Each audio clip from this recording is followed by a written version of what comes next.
With my lips I declare all the rules of your mouth. Sunday, 1st of March 2026.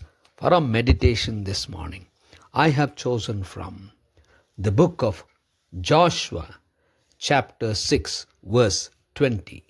So the people shouted and the trumpets were blown.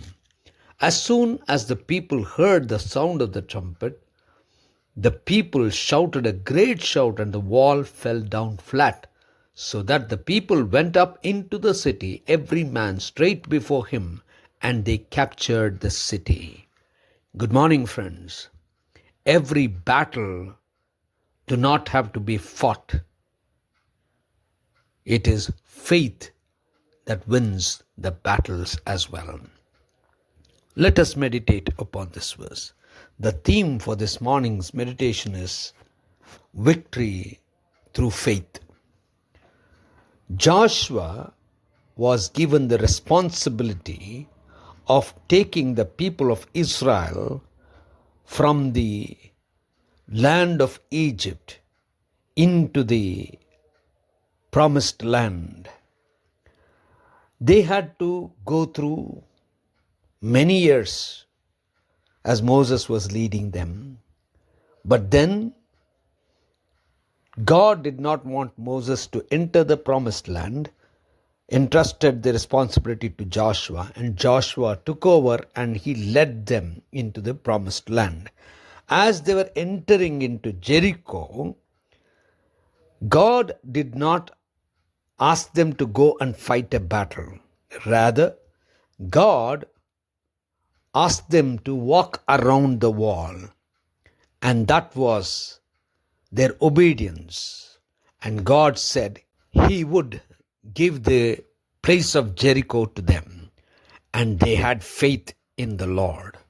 So here they did not have to fight a battle. They had to just obey the Lord and trust the Lord. And when they obeyed the Lord, it was not because of their walking 7 times that the walls would become weak. It was not because of them shouting that the walls would fall down. It fell down because God made it fall. They had obeyed the Lord by going around. They obeyed the Lord by just shouting. And now they put the trust in the Lord. They had faith in the Lord. And that is why they could experience victory. Friends, in our lives, every battle that we face need not have to be fought. We need to have faith in God and we need to obey the Lord. When we obey God for things that we can never imagine, some of them must have thought, what would walking around the wall mean? It was just obedience. So if we are asked to walk around a wall, let us walk. And if God promises to give the place to us, let us have faith. And we can see it happen. The impossible can happen. Gracious God, our Heavenly Father, help us to obey and trust so that we can experience great miracles. In Christ's name we pray. Amen.